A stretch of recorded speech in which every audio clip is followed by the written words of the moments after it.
even if we're telling one people at a time, that's okay. People should know the little secrets of this place. Definitely. Well, let's get started. Yeah. So hi everyone. It's great to be in touch with you again.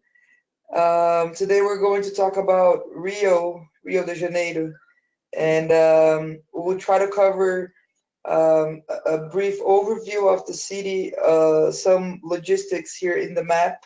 I think this is one of the best ways to understand how the day trips work. And I'll also go through the main day trips that we have there, not all of them because it's where we have most of our experiences. Um, and finally, a little bit of accommodation too, so we can get acquainted with some of the options that we have there. I'd just like to start by reminding you that as from last Monday, the 17th, US citizens no longer need a visa to get into Brazil. We've been seeing an increasing number of last minute requests, which drive us crazy and happy all at the same time, but which are great news. And we hope more people can benefit from uh, the easiness of coming into our country now. Um, so, starting with the brief overview of Rio and conceptually what it's all about.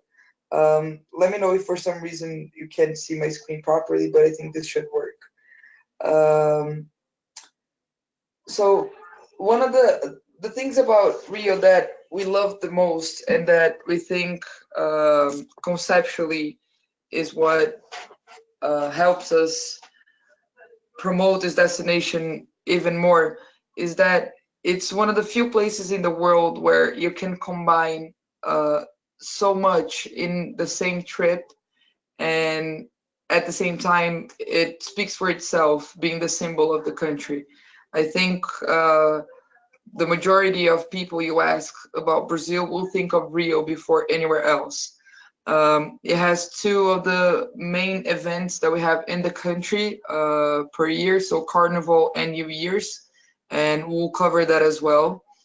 And the reason why it's so plural has a lot to do with the way it was first settled.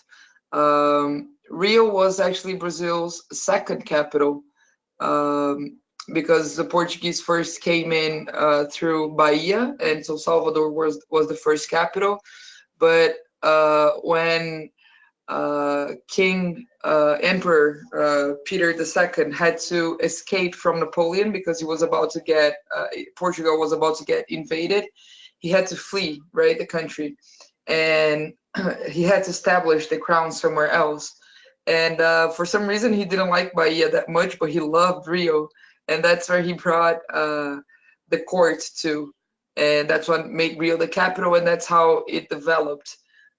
First, developing the city center, because at that time you have to think about that all invasions or any potential threat was through the sea. So the city center was first uh, populated and constructed, and the first hotels that you had in Rio were there. And then when they realized that there was no reason to be scared of the beach, they started going towards the area, especially Copacabana. And the Copacabana Palace was actually the first hotel in Rio's beachfront. That's how far back it goes. It wasn't a Belmont property until a few years back, but it is a building full of history and character, and we'll get into that very soon. The best season, well, all year round, even during the winter, which is now for us, right? Your summer is our winter. So from June until September, until we change up to spring. Today here in São Paulo, we are having a 28-degree weather, which is close to 90 Fahrenheit.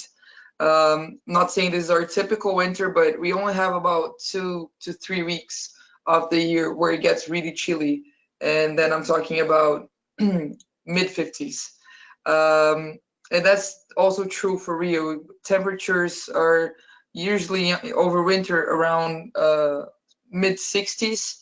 And the fun thing about this time of the year is that it's our driest period. So it means that really deep blue skies, which for us may be a bit cold, but for a lot of our international travelers, they call it the perfect beach weather. Um, so there's not a bad time to be in Rio. It's one of the cities in Brazil that hosts the most events, right? So we had the Olympics in 2016, but we also have the Rock in Rio. We have lots of conferences. And so there was a conference park that was built off town to prevent impacting traffic and so on, which is good and good to know also for people who are interested. There's always something going on in the city. Now, what to see and do in such a place where you have nature and people and construction kind of fighting over a tiny stretch uh, of place. So first thing, the beach, and I think the most important thing about the beach in Rio is that this is an anthropological experience. A lot of the places people visit, if you tell a client, well, think about, a beach destination, Brazil might not pop into their heads at first, and we know that's not an icon yet. But what does count in our favor, and you have to either come here or be from here to realize, is that in most traditional and typical beach places in the world, you will not be hanging out with a lot of local people. So if you go to Southeast Asia, for example, if you go to Thailand, you will be on the beach with other tourists, and the only Thai people there will be probably serving you. That's not true for Brazil mostly, and especially not for Rio. This is the most local thing you can do is go to the beach, and it's divided by these poles, as we call them, and each of them has a number. And each of these numbers determine what type of crowds you will have in each place. And just walking along the beach and seeing how that changes, and they will even have flags to sign what kind of area that is. So you have, the younger crowds with a Jamaican flag and some reggae music playing. So that kind of gives you the idea of what the area is like. You have a rainbow flag, so more gay area of the beach. You have the more traditionally family-oriented part of the beach as well. And as you walk along and you see all of that change, it helps understand the complexity of Brazil and how it came together. Um, Especially on weekends, of course, it's always more crowded, but even on weekdays, whenever a carioca has time, so a person from Rio has any spare time, even during their lunch break, you'll be seeing the beach packed with them. We have tropical havens. So Rio is surrounded by this lush forest still. And so there are two ways that you can see that, either in more restricted areas per se, so the botanical gardens, some parks in town. You have the Burle Marx residence, which is a bit far off town, but it's a farm property where this famous landscape artist used to live, and that can be visited nowadays. So you have those closed off properties that you pay to get into, but you also have the biggest urban forest in the world, which is the Tijuca forest.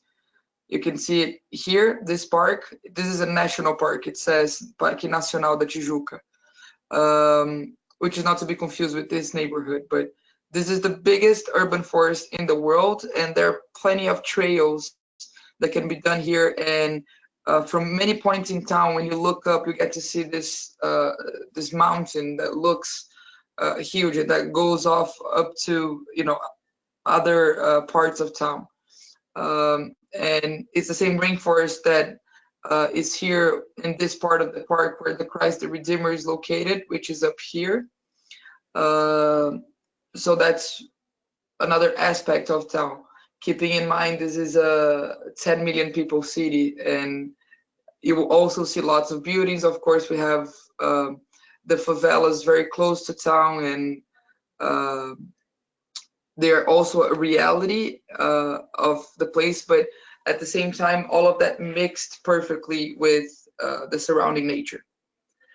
Um, then the musicality of Rio, that goes into carnival, which this picture portrays very well, but also towards samba, which is the most famous genre in Brazil.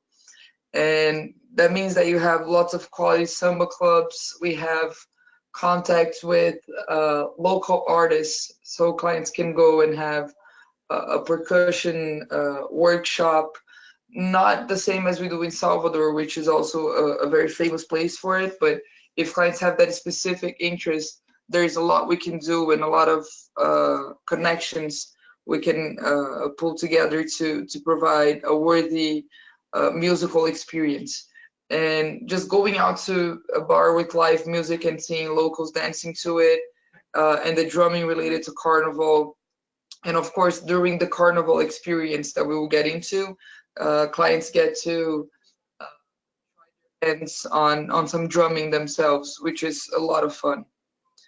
um, Rio is at the same time a very bohemian city, and I think the way to make you relate to that is, although geographically we are very close, Rio and Sao Paulo, conceptually, we like to pretend like we're the East and West Coast. So people from Sao Paulo will say that people from Rio are very lazy.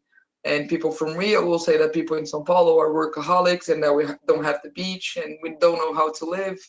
And of course, there is some interesting bickering that comes from that. But the truth is that Rio is a much more bohemian city than Sao Paulo is. And there are parts of town where you retain that kind of old school bohemian vibe to it, and that would be Santa Teresa. Um, this picture portrays what it's about very well. So you have the colonial architecture, you have one of the trams here going by, and that still happens today. And one of the most fun things we can do, and that we've done in the past, is that we can privatize one of these trams and we get an orchestra to play in it for clients. And it's an orchestra that plays, it does sound classical, but it's actually a carnival orchestra. So they play very funky and Brazilian fun style of music, which is, it's quite an experience for you to be taken around this neighborhood that feels like you're in a completely different town other than Rio, and have some music playing. It's like life has its own soundtrack. And also the place where we go for live samba in the evenings is just right next to this neighborhood. It's called Lapa, and we'll see more of it when we go into the map of the city, so you understand the geography of it. And again, nature and sports, I think this comes more into the sense of how much easy fun a beach place and a place with so much natural beauty can provide you with. So from playing volleyball or beach soccer or stand-up paddle, surfing, to hikes in the forest, to even though we don't operate it, the paragliding, which is something that is very iconic. And when people Google about Rio, they see that a lot of people want to see the city from above. Maybe they don't want to take a helicopter, so that's something they can do. So there's lots of active things that we can work around in Rio, like climbing the Sugarloaf or taking the bike towards along the beach. There's a permanent cycle lane all throughout the beach avenues in the main neighborhoods of Rio, in Copacabana, Ipanema, and Leblon.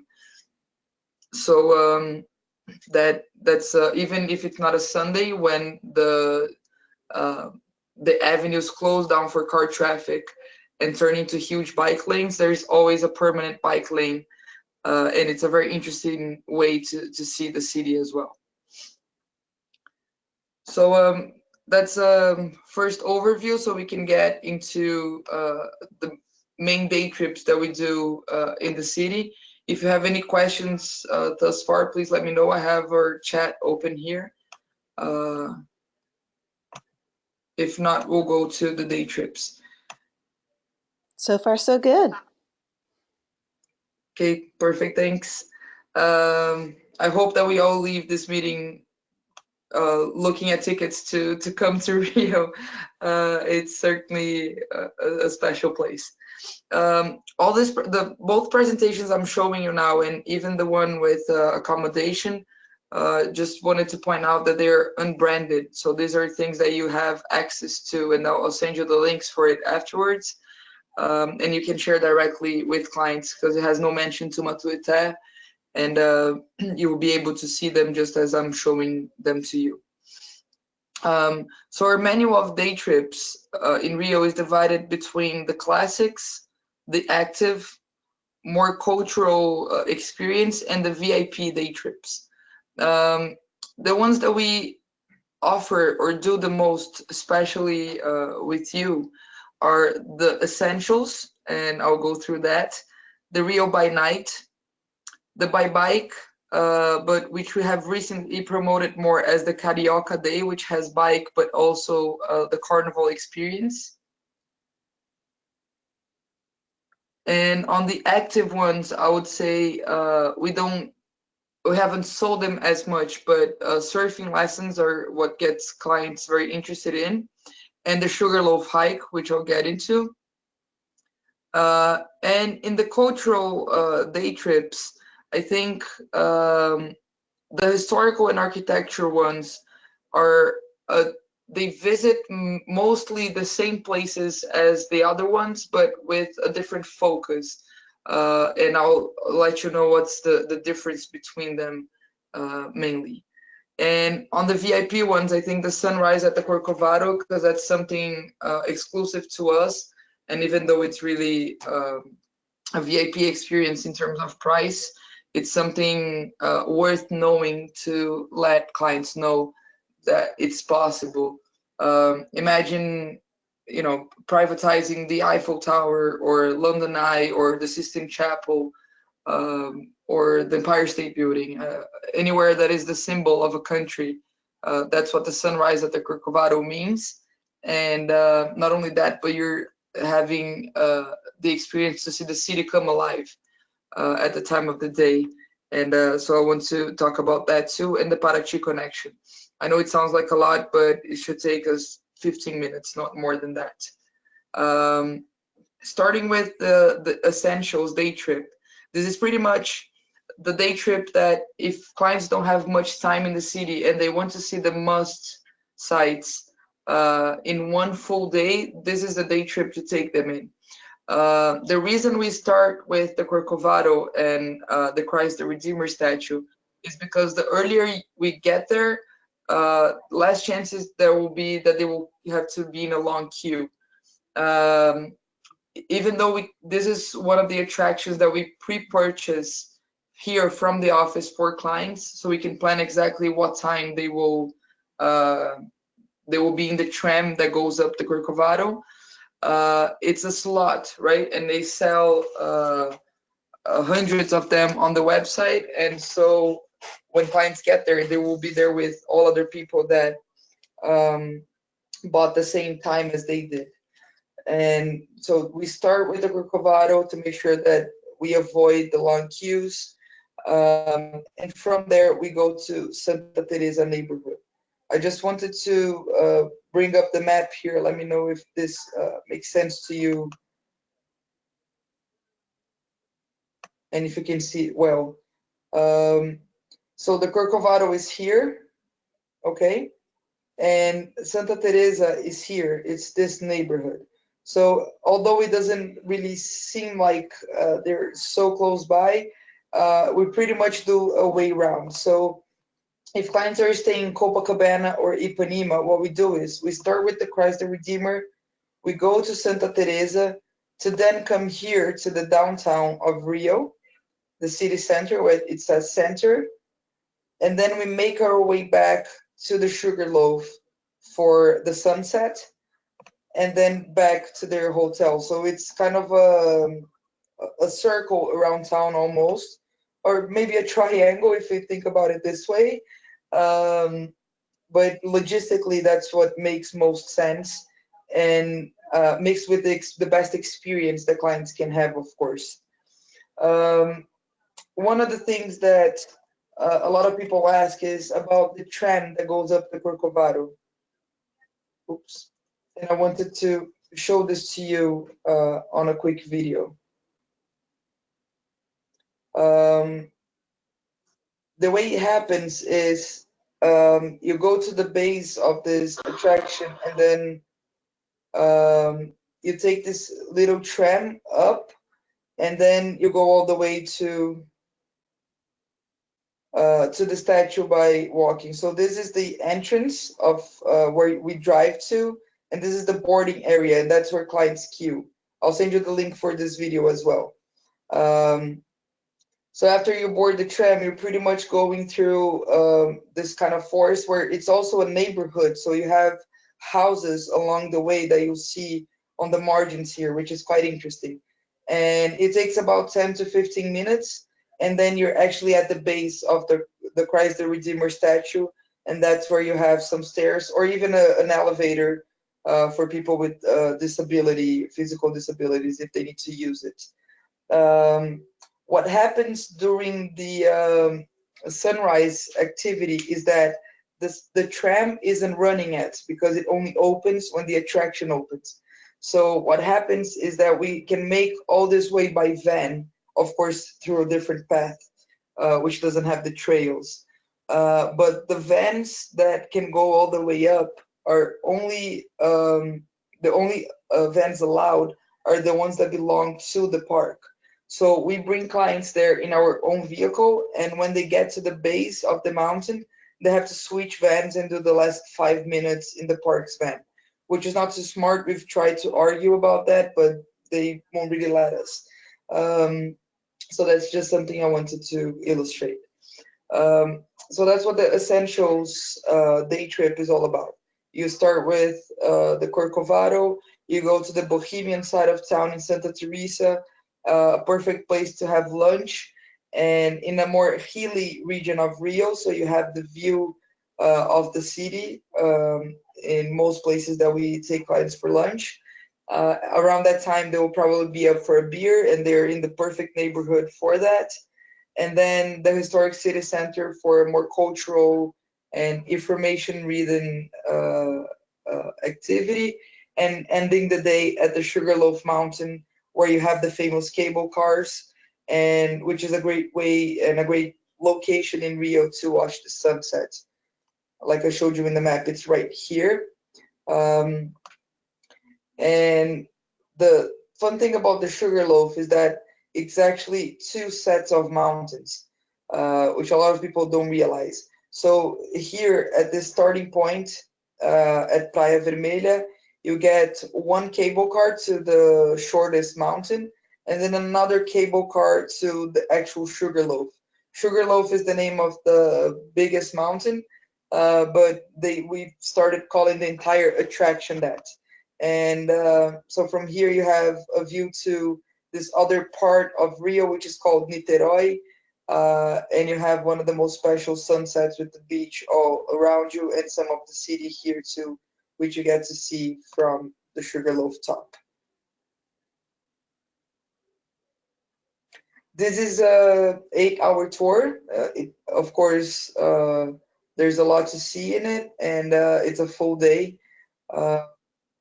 For a couple in the low season is around $1,000 per couple with the guide, with all tickets and such. We know by comparison that this is not cheap, but there are a few things that we do, like purchasing the Corcovado tickets in advance, which are a bit more expensive. And also in the Sugarloaf, we purchased something called the golden ticket, which is a way to skip the queue. And that's the one place in Rio we can do that. We can't really guarantee, you have to wait for the cable car to be there for you. But regardless of the size of the queue, we make sure the clients are the first ones to get in and be right next to the window and have a good view of it. The Rio by Night tour, which is one of my favorites. This is basically taking clients to our favorite samba club, which doesn't open on Sundays, for example, and it's best if we do it between Thursday and Saturday. But of course, this is something we'll let you know at the time of a booking. What's interesting about this place is that it's a four-story house. Um, and all of that, it all plays the same music. Of course, you have a dance floor that plays more international music, but um, clients hardly ever go in there, and it's separated from the rest.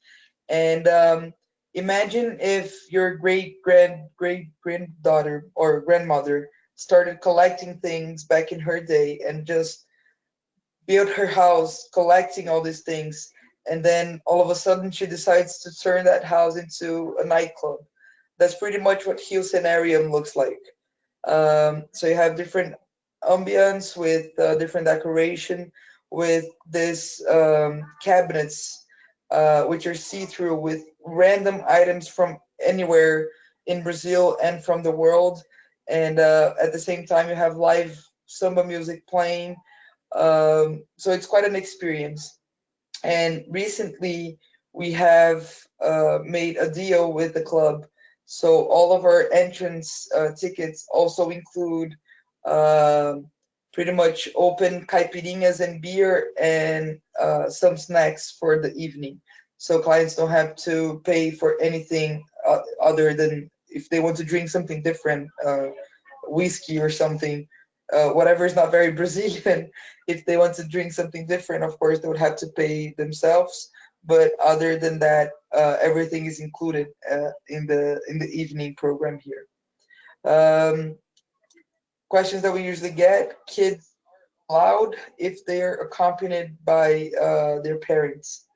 So we need to get a permit for that, but we can bring people under 18 to the club. Of course, they won't be able to drink unless their parents would let them, but we wouldn't. And we can also privatize this place and do some really funky things for larger groups, for example. The Rio by Bike, I'll skip to the Carioca Day, which also involves the same bike path that we would cover before. So the Carioca Day is something new in our experience menu. The way we have combined it pretty much. But what it is a day that starts with cycling pretty much all the way to the botanical gardens, which is exactly what we would do with clients on the bike day. Um, to bring this up to the map, if clients are in Copacabana or in Ipanema, so the Fazano is around here, we'll see that very soon. The Copacabana Palace is here, the Emiliano starts here. Um, they have the cycle lanes that I've mentioned all the way through, and then here they make a right and get to this lagoon, um, which is also has a bike lane all around it. This is one of the helipads of Rio, the Lagoon helipad. This track that you see here is the Jockey Club of Rio, the horse track in Rio. And right next to it, you have the botanical gardens. So stopping along the way and to get some information about the city, this can take about 40 minutes to an hour. If clients just want to bike there and not, look around, it's a 20-minute bike ride. It's not that far and not exhausting at all. There are no hills around here. They're pretty much cycling on a flat terrain. From there, we go to the Samba City, which is downtown of Rio. So from the botanical gardens, we make our way all the way to the city center around here, to the Samba City for the carnival experience. What the carnival experience is all about is we go into a place called the City of Samba, um, which is where all samba schools of Rio have their own warehouse, and that's where they build the giant floats for carnival. That's where they prepare all the costumes, where they rehearse some of it. And one of the schools there that we have an agreement with uh, takes you into a tour of their warehouse. And of course, they take the chance to talk about their own history, but about the history of Carnival, what the competition means and what it represents. Um, and at the end, clients get to do some dancing and some drumming themselves with a couple of artists from the samba school. What's good to know here is that the carnival experience can be as produced as we would like it to be. We have had 150 school members come perform to a couple. And of course, that's all upon request. It's not something that the regular tour will be the one that just described to you, but it is possible to produce something more elaborate here in this place. And from there, we take clients to the Sugarloaf. That'll be around sunset time as well. And that's how we finish the day, going up the Sugarloaf, just like the Essentials tour we just mentioned. I won't go through the remote beaches because there's not much to say, but I wanted to show you on the map when we say remote beaches, how remote we're talking about exactly. So here's Copacabana, Ipanema, and then all the way here, we have Barra da Tijuca, which is the Brazilian Miami, as they like to call it. It's a very long beach stretch with gated communities built around it. This is where the Olympics happen and where we have the convention park as well. And let me zoom out. And the remote beaches are really remote. They're here at the very end, just before you're about to kind of finish what is considered the city of Rio de Janeiro. That's the last beach you can access. That's where we bring clients on the remote beaches experience. Um, so here in the zoom out, you can have an idea of how far it is from Copacabana, Ipanema, and Leblon, which are the main neighborhoods, to the remote beaches place. Taking this chance, since we have the map open here, this beach of Barra da Tijuca, this is where the surf lesson happens. And I'll tell you why in a second when we get there.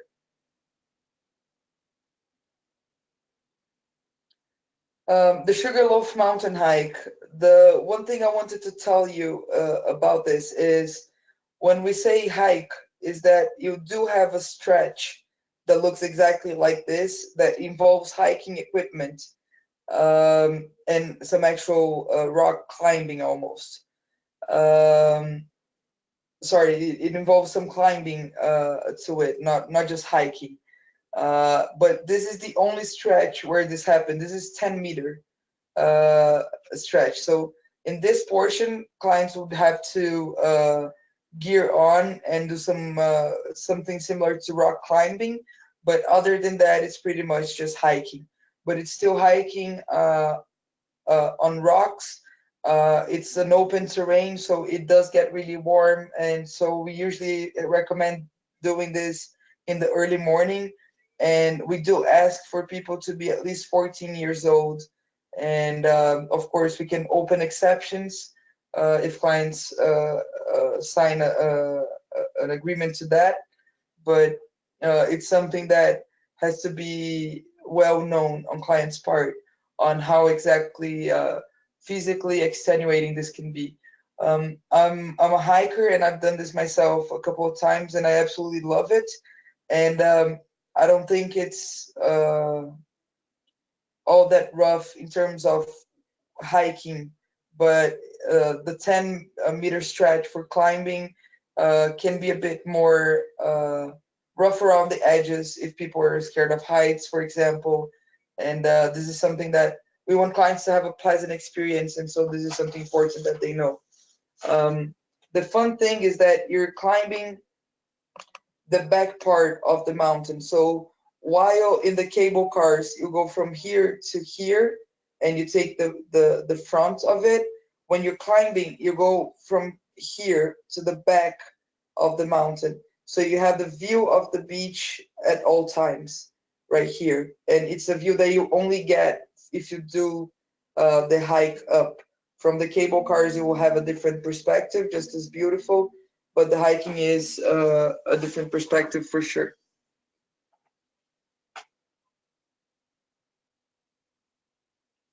The surf lesson, as mentioned, happens at Barra da Tijuca, which is a bit further away. It's important that you know that people will surf in Ipanema, Leblon, and Copacabana, but why we do it in Barra da Tijuca is first because here it's where you have the most concentration of people and of tourists and everything. So chances are that you will have more people in the place where you're trying to learn how to surf, or even if you're a pro, this is not where you get the best waves. And anyone who surfs will tell you that a bay, almost such as these two, in a larger stretch such as Baja, the wave incidence will be higher here on this part of town. Not only that, but this is one of the most special day trips that we have, in which we have a former professional surfer who actually teaches this, and her school is located at Baja. All her equipment, all the necessary setup for the class to take place is here at Barra da Tijuca. So this is where we do the surf lessons. If clients want to surf closer to the city and they already know how to do it, we can rent the surfboards for them and they can just take it out to Ipanema, Copacabana, whatever beach they are staying in. But it wouldn't be something necessarily provided by us.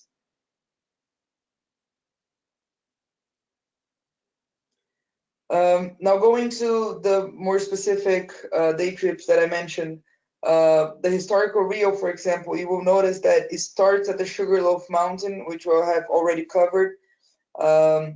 Like I said, started being populated in the city center. And from the Sugarloaf, you have the view towards the city center area, which is right here. So it's a good place to understand how the city was first settled, and that's why we started here. Then the historical city center of Rio, the Santa Teresa neighborhood, Lapa. The historical Rio day trip is pretty much focused on the city center part of town. The architecture neighborhood goes through a different area, two different areas that I wanted to bring to your attention. So one of the things that we cover is also the city center because of the uh, colonial and some architecture from the 18th century and some sites built by Burle Marx. Um, but we also we go through this area, the Flamingo neighborhood. Everything that you see here as a yellow road, this used to be the ocean, right? It used to come all the way to here. And I actually don't know how to say this word in English. I apologize. But this was, well, they pretty much threw, concrete on top of it, and made a true architectural wonder, but at the same time something not very ecological correct. But it was back in the 19th century and late 19th, early 20th century. And so the architecture tour also goes through here all the way to the city center and then takes a ferry here to Niterói.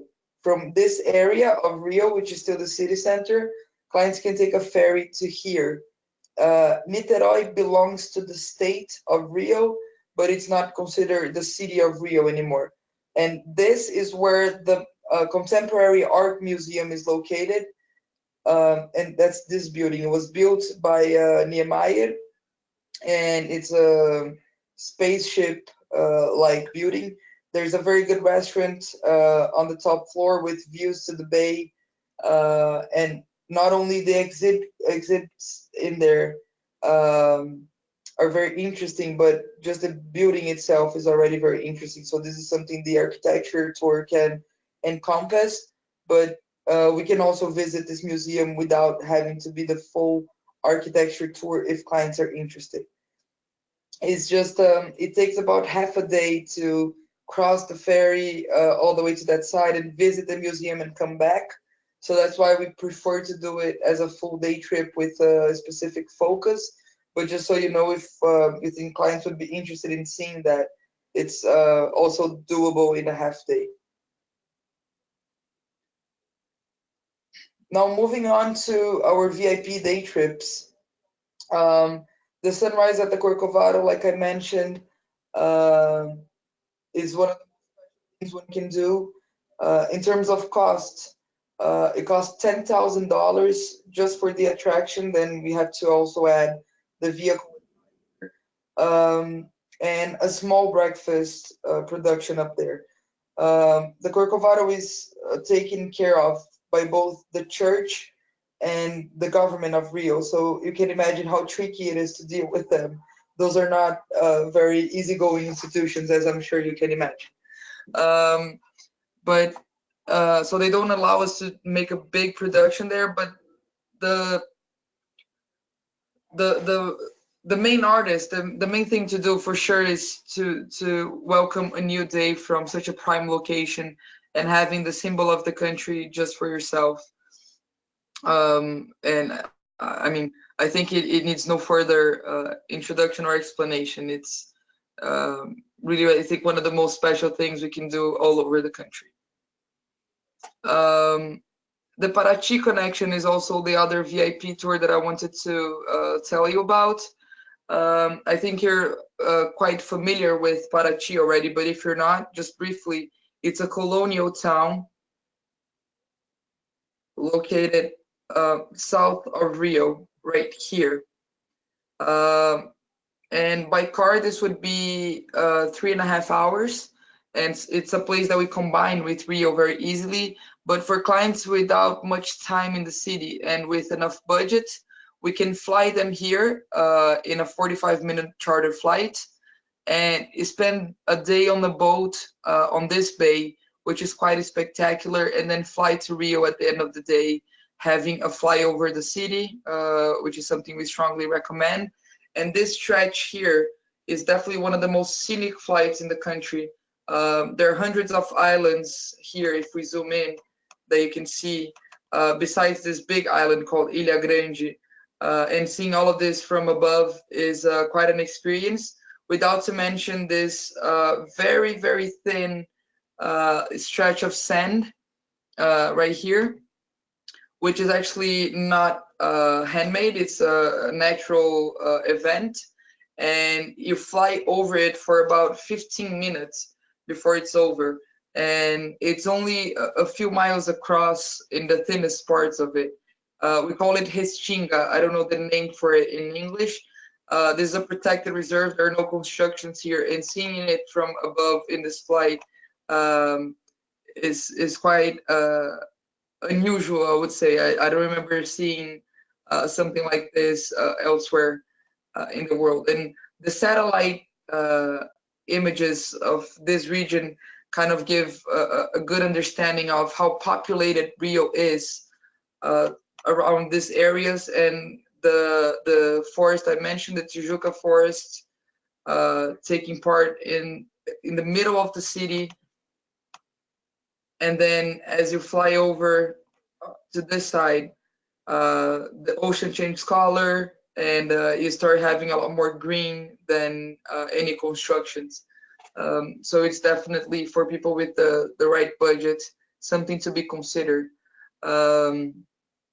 Parachi was where the Portuguese used to send the gold out from. Gold in Brazil was first found in Minas Gerais, which is actually here up north, and they don't have a way out to the sea. And so Parachi was their way out to the sea, and it remains the historic city center. There are no cars allowed, and still a cobblestone streets, village, colonial architecture, many churches, and So it's interesting both for its nature and the history and culture of the place. If there are no questions so far, I'll move on to the accommodation, which should take the rest of our 10 to 15 minutes. It won't be too long,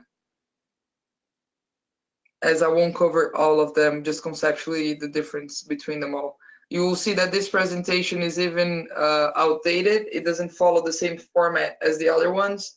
I'll use this with you, but to send you information on hotels, we have decided to actually use the links to the hotels' websites, because we noticed that presentations on hotels get outdated very quickly. Any changes that they make, we need to update them accordingly. So it was hard to keep up with them, and so I'll use this because of the maps, which I think are useful, and some more information. But anytime we need to send you more information for a request, we'll be using the website of each hotel. Starting with the Fusano in Rio, just so you understand on the map, it's located right here. So most hotels we work with in Rio are located between Copacabana and Leblon, right? Which is the same stretch as Ipanema, but there is a canal that separates them. This small stretch right here is what separates Ipanema and Leblon. And then you have a fort here that separates Ipanema, Leblon from Copacabana, which is the larger stretch. Conceptually, what's the difference between each of these neighborhoods? Copacabana is a more traditional but also more outdated part of town, which is why over the years I'm sure you've heard us saying that we prefer Ipanema and Leblon as accommodation options. In Copacabana, what you have are the Belmont Hotel, the Copacabana Palace, right here towards the end. And this is the area where the fireworks show happens during the New Year. The boats that have the firework display stop right here, and that's why the Belmont is one of the most sought after hotels for the New Year period. Like I said, they were the first hotel in Rio's beachfront.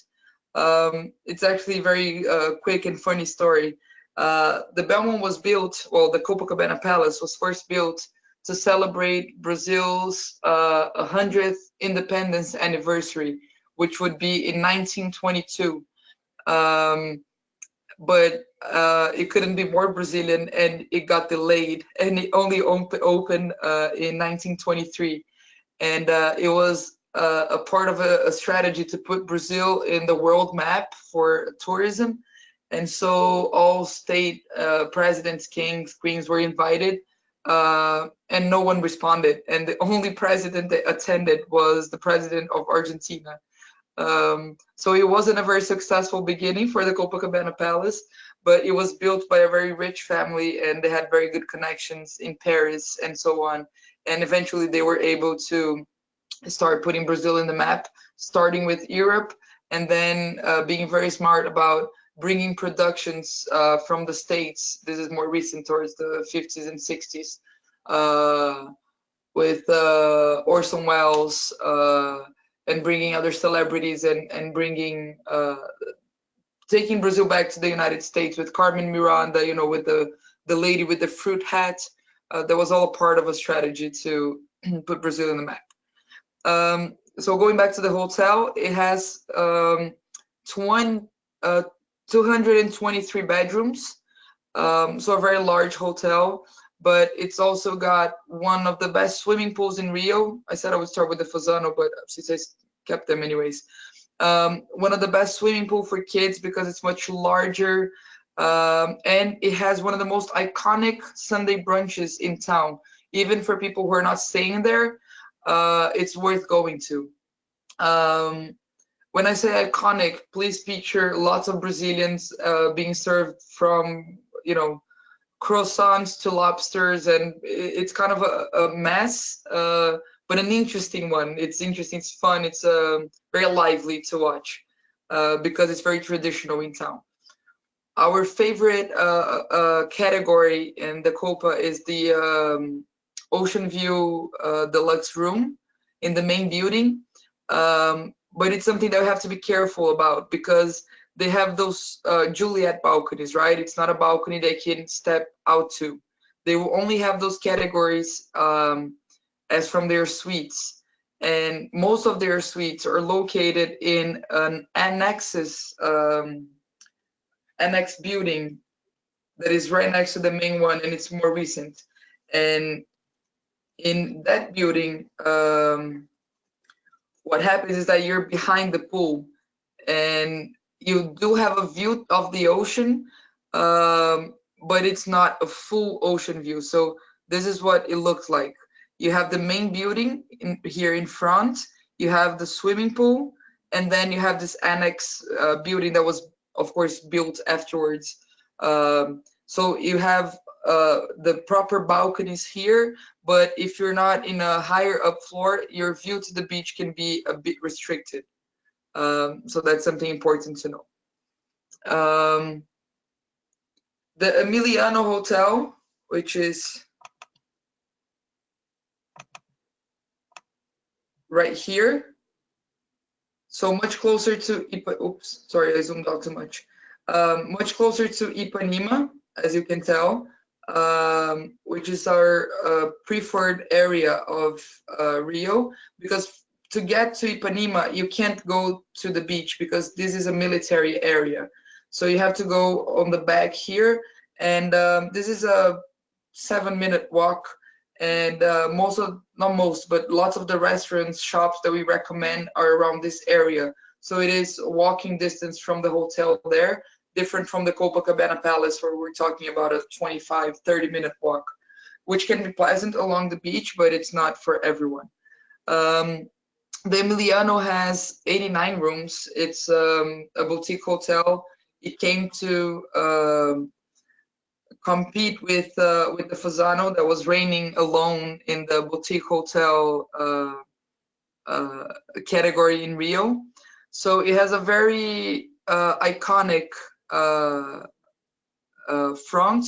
It was architecturally thought of, so it would be a moving. Let me see if I can have a picture of it, better one here. So almost like a moving canvas. Each of these structures are windows, and how you open them changes the facade, right, of the beauty. Very exclusive service, a very clean decor, and not as modern and as designed as the Fasano would be.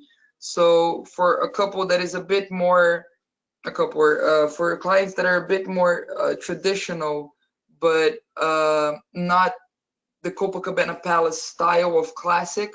They're traditional but not classical. They want to be fresh and modern but not too cutting edge. The Emiliano would be the right call.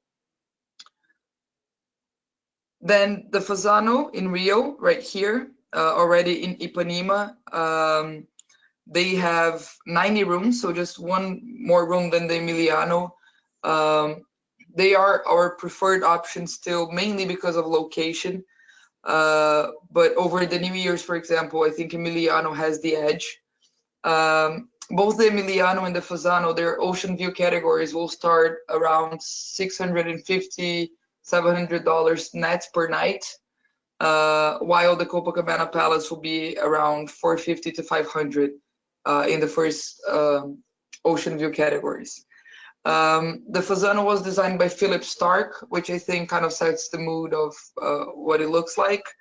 And I think one of the most iconic scenes that they have is their swimming pool.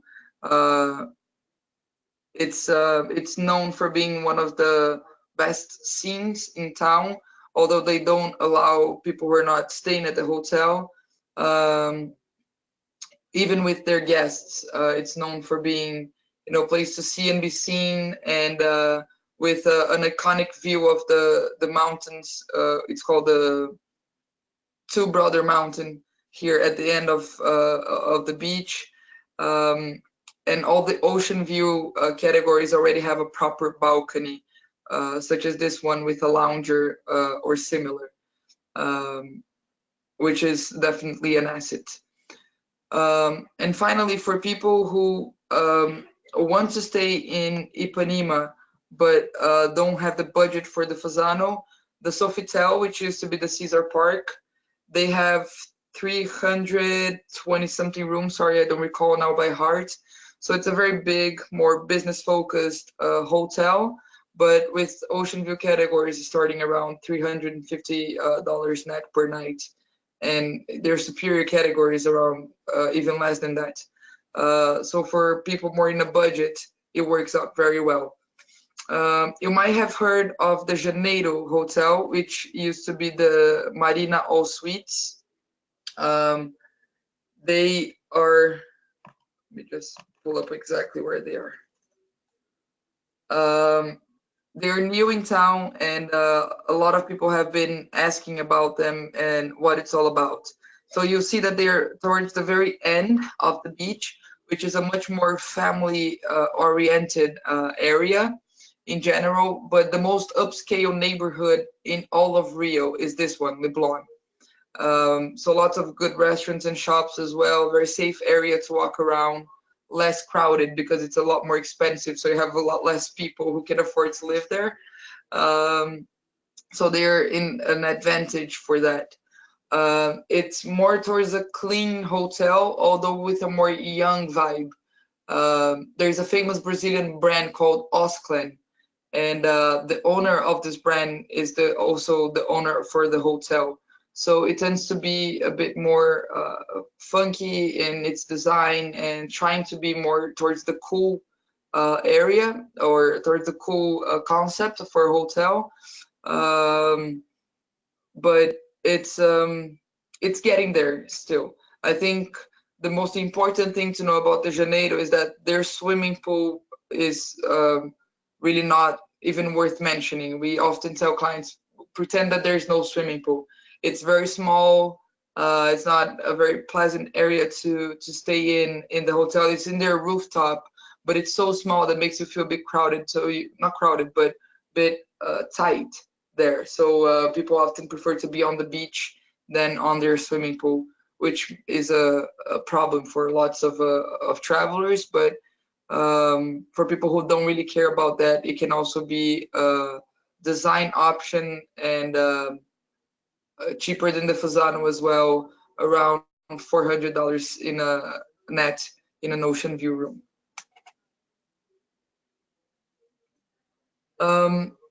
I think that's all the most of the accommodation that we work with. Those would be the top four or top five actually. Of course, there are a couple of other ones, but that we can talk about specifically if they come up in a request. But I think this is a safe overview of Rio that we have just had. So if you have any questions, please feel free to ask. The time is now. Thank you, Tami. Can you point again where the Fairmont is on the map? Oh yeah, absolutely. The Fairmont will be right here on the fort. Oops, here on the end of Copacabana, between Copacabana and Leblon, just outside the, well, of course, this is a military area, but there's a part of it where you can, where it's actually not, it's public. So that's where they built the hotel. There used to be a Sofitel here. Mm. So it's the old Sofitel that they rebuilt and turned into a Fairmont. Maybe Okay. they already have it on the map. There Yeah. you go. Oops. So the pin shows it's a bit like if it wasn't on the beach, but it's right here on this thread. So it's already on the beach. Mm. Especially because it's a large construction. So it gets almost this entire perimeter right here. Great. Just wanted to look at that for reference. Yeah, sure. Mm-hmm. It was a good question. Thank you. Does anyone have any questions? I feel like this was very all-encompassing, and And I love that you did touch on parody, because we do love that destination. It's very much, hopefully, still a hidden gem that we like to propose for sure. Yeah, I feel like Brazil is Full of almost can them. be considered a hidden gem. Yeah, full of them. Yeah, Just it's true. yeah. Yeah, everyone's Thanks, Tiffany. Very saying. kind. Thank you. Yeah, this is great. This is actually really helped me in terms of using the map was really helpful. Just getting a sense. I mean, even in the beginning when you were talking about what a full day city tour looks like in terms of the triangle or the loop, and why that is, 8 hours, because you're seeing so much of it. So very cool. Great. And I mean, whenever we have requests together that we need to go through, because what I think we like to convey to you is that we do have this experience menu put together and laid out, but it's something that it's to be more of a reference. And the cool thing, I mean, especially for me as a travel planner, is to do really funky things when clients are like, well, we know what they want to do. We don't really necessarily have to get this off of a shelf. Of course, it helps us and it'll be a wonderful experience for clients. And what really makes a difference is the guides that we assign to each client. But for example, something that we have that I designed recently for a trip was clients flew from Paraty by helicopter, and there is a helipad on top of the Sugarloaf on the lowest mountain, which is actually called Urca Mountain. And so we had them do an overview of the city, land in the Sugarloaf, so they could have the views and everything, and then come back down by cable car, and from there take a bike to the hotel, which was the Emiliano. So and we can always go back to the map and show you as a reference what that would look like. But it's good for you to know that we can play around with these experiences as they are now, and to adapt them and modify them to fit a specific request. And that's, I think, a most fun part about this job. Definitely. It's the best part of all of our jobs is getting creative Oh yeah, and doing fun for sure. things for For sure, yeah. exceptional requests. Yeah. Real favorite. Awesome. Well, thank you so much. And again, I recorded this, so I'll share it with the entire team today once I get it uploaded. So I appreciate you taking the time and diving a bit more into Rio. I would say my question would be, what would you say is the minimum nights that you would want to stay in Rio, given everything there is to do? I think personally, I think 3 nights is a good amount of time to be in the city to say that you've had time to see it all. But because we can make the must-see sites in such a compact way, we've done only 2 nights, for example, and clients have had the time to see most attractions or the most famous ones and still have some beach time, and people who stay up for up to a week and never have to repeat the same thing. So it's one of those places that, depending on your interest and the time you have, but in our market, right, in international travelers coming to Brazil usually for the first time, I would say 3 nights is a good start, especially since they usually fly into Rio and start the trip there or end the trip there. Mm-hmm. Good point.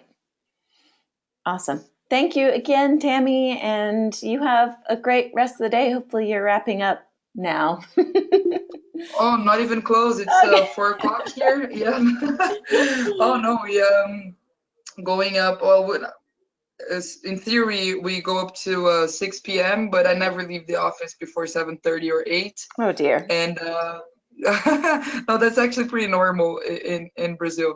But today is actually Martin's birthday, so Oh, fun. Wish him happy birthday from me. yes, thanks. So we might stop soon to wish him happy birthday. So that's what I'm headed to now, I think.